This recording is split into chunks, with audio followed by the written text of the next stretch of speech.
আব্দুল্লাহ ইবনে মাসউদ রাদিয়াল্লাহু তাআলা আনহু বলেন, রাসূল সাল্লাল্লাহু আলাইহি সাল্লাম বলেছেন, লা তাস্তানজু বির-রাউসি ওয়া বিল-ইজামে। পৃথিবীর মানুষ শোনো, তোমরা কখনো গোবর এবং হাড় দিয়ে পবিত্রতা অর্জন করো না। কেন? ফাইন্নাহা জাদু ইখওয়ানিকুম মিনাল জিন্নি, এটা হচ্ছে তোমাদের জিন ভাইদের খাদ্য। জিনেরা হচ্ছে তোমাদের ভাই। লাআমলাআন্না জাহান্নামা মিনাল জিন্নাতি ওয়ান নাস, আমি জাহান্নামে দিব মানুষ এবং জিনকে। আসহাবে কাহাফের ওই কুকুর জান্নাতে যাবে না, ওটা মিথ্যা কথা। জান্নাতে পশু প্রাণী যাবে না, জান্নাতে থাকবে শুধু মানুষ আর জিন। জাহান্নাম জান্নাত পূর্ণ হবে মানুষ আর জিন দিয়ে। আল্লাহর নবী বললেন, শোনো, তোমরা ঢেল, হাড় এবং গোবর দিয়ে পবিত্রতা অর্জন করো না, এটা হচ্ছে জিনদের খাদ্য। আব্দুল্লাহ ইবনে মাসউদ রাদিয়াল্লাহু তাআলা আনহু বলেন, কাদেমা আলান নবী সাল্লাল্লাহু আলাইহি সাল্লাম আফদুল জিন্নে, একদা জিনের একটি দল রাসূলের কাছে আসলো। এই বাচ্চা ওখানে কথা বলছে, আপনি খেয়াল করছেন না কেন? একদল জিন রাসূলের কাছে আসলো। জিনেরা এসে বলছে আল্লাহ রাসূলকে, ইন্না উম্মাতা মুহাম্মদ সাল্লাল্লাহু আলাইহি ওয়াসাল্লাম, আপনি আপনার উম্মতকে নিষেধ করুন, আইয়াস্তানজু বেরাউসিন ও বে আদমিন ও বে হুমামা, আপনার উম্মত যেন গোবর দিয়ে, হাড় দিয়ে, কয়লা দিয়ে পবিত্রতা অর্জন না করে। ইন্নাল্লাহা জাআলা লানা ফিহা রিজকান, আল্লাহ তাআলা এইটা আমাদের রুজি করে দিয়েছেন।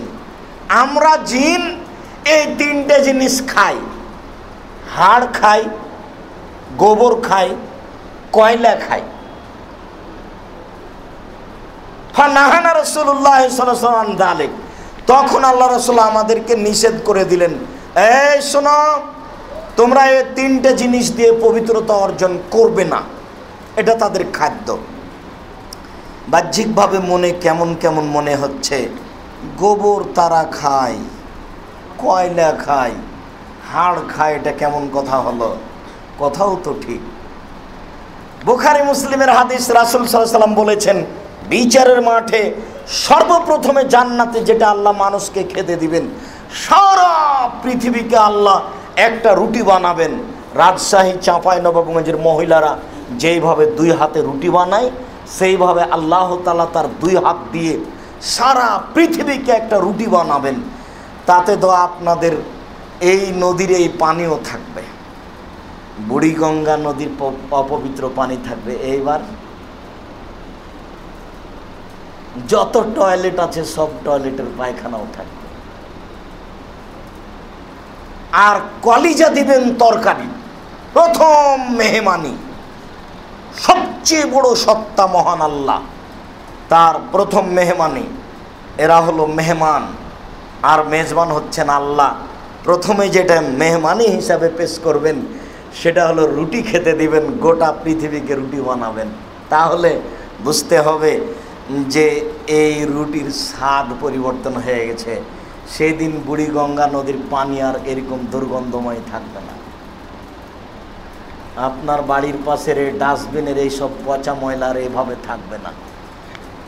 সেটা সবচেয়ে উন্নত মানের খাদ্য হয়ে যাবে। সম্মানিত দিনী ভাই, রাসূল সাল্লাল্লাহু আলাইহি সাল্লাম যা বললেন অত্র বিবরণে আমরা তা পেশ করার চেষ্টা করলাম। আনাস রাদিয়াল্লাহু তাআলা আনহু বলেন, রাসূল সাল্লাল্লাহু আলাইহি সাল্লাম বলেছেন, ইজা দাখালা আহাদুকুম ফালিয়াকুল আল্লাহুম্মা ইন্নী আউযু বিকা মিনাল খুবুসি ওয়াল খাবায়েস। যখন তোমাদের কোনো ব্যক্তি পেশাব পায়খানায় যাবে, বসবে, তখন সেই জন্য এই দোয়া পড়ে, আল্লাহুম্মা ইন্নী আউযু বিকা মিনাল খুবুসি ওয়াল খাবায়েস। আল্লাহ, আমি অপবিত্র জিন এবং অপবিত্র জিন্নি থেকে পরিত্রাণ চাচ্ছে। এবার আল্লাহ তাদেরকে অপবিত্র জিন আর অপবিত্র জিন্নি বলছেন।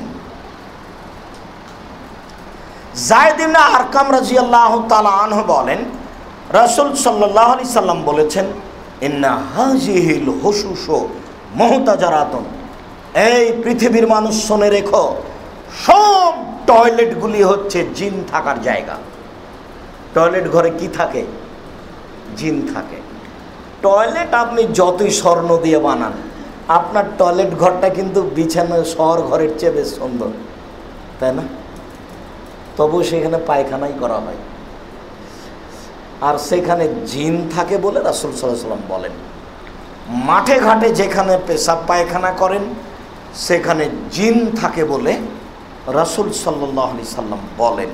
তিনি বলেন, ফালায়াকুল, সেজন্য বলে, আউযু বিকা মিনাল খুবসি ওয়াল খাবাইস, যেখানে পেশাব পায়খানা করতে বসবে সেখানেই যেন বলে, আমি অপবিত্র জিন্নি থেকে পরিত্রাণ চাচ্ছি, নইলেও ক্ষতি করতে পারে। অন্য বর্ণনায় এসেছে, ইয়ালাবু বিমাকায়ের, জিন তার লজ্জাস্থানকে নিয়ে খেলাধুলা করে, মজাক করে, তাচ্ছিল্য করে। আলী রাদিয়াল্লাহু তাআলা আনহু বলেন, রাসূল সাল্লাল্লাহু আলাইহি সাল্লাম বলেছেন, শাত্র আয়ুনিল জিন্নে ও আওরাতে বানি আদম এজা দাখালা আহাদুহুমাল খালা ফালিয়াকুল বিসমিল্লাহ।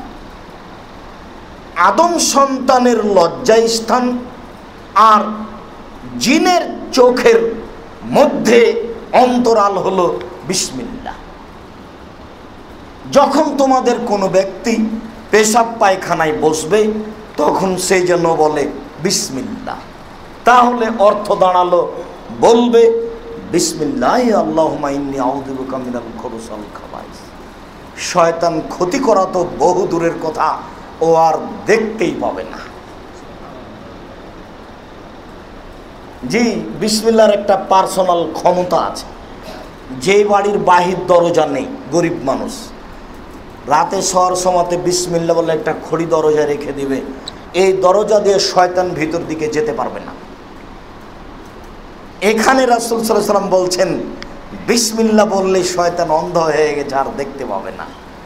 তাহলে পেশাব পায়খানায় বসার নিয়ম হলো বিসমিল্লাহ আল্লাহুম্মা ইন্নী আউযু বিকা মিনাল খুবুসি ওয়াল খাবাইস। আয়েশা রাদিয়াল্লাহু তাআলা আনহা বলেন, এই যা খারাজা মিনাল খালায়ে ইয়াকুলু গুফরানাকা, যখন রাসূল সাল্লাল্লাহু আলাইহি সাল্লাম পেশাব পায়খানা থেকে উঠতেন, বের হতেন, তখন তিনি বলতেন, গুফরানাকা, তোমার কাছে ক্ষমা চাচ্ছি। একবার বলতে হবে, দুইবার তিনবার নয়। তবে পেশাব পায়খানা শেষে তিনি বলতেন, আলহামদুলিল্লাহিল্লাযী আযহাবা আনিল আযা ওয়া আফানি, এই দোয়া চলবে না, এ হাদিস ঠিক নয়। যেমনভাবে ভাত খাওয়ার পরে, খাওয়া দাওয়ার পরে আলহামদুলিল্লাহিল্লাযী আতামানা ওয়া সাকানা ওয়া জালানা মিনাল মুসলিমিন, এই দোয়া চলবে না। যেমনভাবে সালাম দেওয়ার সময় একফিরুল্লাহু লানা ওয়া লাকুম, এই দোয়া চলবে না। যেমনভাবে সালাম দেওয়ার সময় নাহমাদুল্লাহ ওয়া নাস্তাগফিরুহু, এই দোয়া চলবে না। যেমনভাবে কবরে গিয়ে আসসালামু আলাইকুম আহলাল কবুরে একফিরুল্লাহু লানা ওয়া লাকুম ওয়া আনতুম সালাফুনা বিল আসারে, এই দোয়া চলবে না। যেমনভাবে একামাতের সময় আকামাল্লাহু আদামাহা, এই দোয়া চলবে না।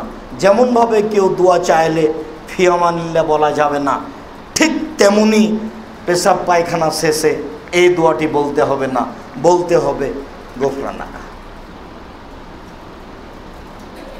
সম্মানিত উপস্থিতি, আনাস রাদিয়াল্লাহু তাআলা আনহু বলেন, রাসূল সাল্লাল্লাহু আলাইহি সাল্লাম বলেছেন, লা ইয়াবুলান্না আহাদুকুম ফি মুস্তাহাম্মিহি সুম্মা একদাসুলু ফিহি ওয়া ইয়াতাওয়াদ্দাউ ফিহি, অবশ্যই অবশ্যই তোমাদের কোনো ব্যক্তি যেন ওই গোসলখানায় পেশাব না করে যেখানে সে গোসল করে, যেখানে সে ওযু করে। এখন আমাদের সব বাথরুমগুলি যেখানে গোসল সেখানে পেশাব, সেখানেই পায়খানা, সেখানে সব কিছু। তা খুব উন্নত মানের করে বানানো রয়েছে। আব্দুর রাজ্জাক সাহেব, তাহলে এখন বিষয়টি বলেন কি করতে হবে? জি, বিষয়টি হলো এই যে যেখানে নিষেধ আছে সেটা হলো কাঁচা মাটির, অর্থাৎ মাটির গোসলখানা। ওখানে পেশাব করলে পেশাব ওখানে থেকে যাবে। ওই জায়গায় যদি কেউ গোসল করে তাহলে ওই পেশাব তো আছেই, মাটিতে লেগে আছে, ধরে আছে পেশাবটা। এখন পানি ওখানে পড়লে ছিটে গায়ে আসবে। আর এখন যে আপনার টয়লেট বানা আছে তা তো পাড়ায় স্বর্ণ দিয়ে বানা আছে, পানি ঢাললেই সেটা চলে যায়। ওই যে হাদিস, একজন পল্লীর বেদুইন অশিক্ষিত মানুষ মসজিদে ঢুকে পেশাব করতে লাগলো। সাহাবিগণ বললেন, ছি ছি ছি, কি? আল্লাহ রাসূল বললেন, থামো, ওকে কিছু বলো না, পেশাব করা শেষ করতে দাও। পেশাব শেষ করলো। আল্লাহ রাসূল বললেন, এই শোনো, কে আছে সম্মানী মানুষ যারা তোমরা বালতিতে করে পানি নিয়ে এসে ওই পেশাবের উপরে ঢেলে দাও। তিনি তাকে বললেন না, এই লোক, বুদ্ধি আছে, মসজিদে পেশাব করতে হয়, যাও পানি নিয়ে এসো, পানি নিচে ঢেলে দাও। এই কথা তিনি বললেন না, তাকে বললেন, মসজিদে পেশাব করতে হয় না, মসজিদ হচ্ছে কোরআন তেলাওয়াতের জন্য, তাসবিহ তাহলিল জিকির আজকারের জন্য, সলাতের জন্য। তাকে এই কথা বললেন, কিন্তু তাকে বালতিতে করে পানি নিয়েছে ওখানে ঢেলে দিতে বলেননি। যারা মসজিদে ছিলেন, উমর রাদিয়াল্লাহু তাআলা, আবু বকর সিদ্দিক রাদিয়াল্লাহু তাআলা, তাদেরকে বললেন বালতিতে করে পানি নিয়ে এসে পেশাবের উপরে ঢেলে দাও। তার নাম ভদ্রতা। ভদ্রতা তো মানুষ সমাজ থেকে গেছে, মানুষের চাল চলন চরিত্র সব চলে গেছে। সবাই তো টিভিতে দোকানে বসে স্টার জালসা দেখছে, জেনা দেখছে, দিনরাত মারামারি দেখছে, মারামারি করছেও। কত নির্বাচন, হাটে বাজারে নির্বাচন, স্কুল কলেজে নির্বাচন, সরকারি নির্বাচন, জেনা চুরি ডাকাতি, সব ঘরে মোবাইল, সব ঘরে টিভি, সবাই খালি দিন রাত দেখছে হুড়াহুড়ি আর জেনা। তাহলে কি আর ভালো আচরণ থাকে? কবে বিদায় নিয়েছে ভালো আচরণ? মানুষ ওটা ভুলে গেছে। মানুষ ভদ্রতা, নরম কথা বলা জানে না।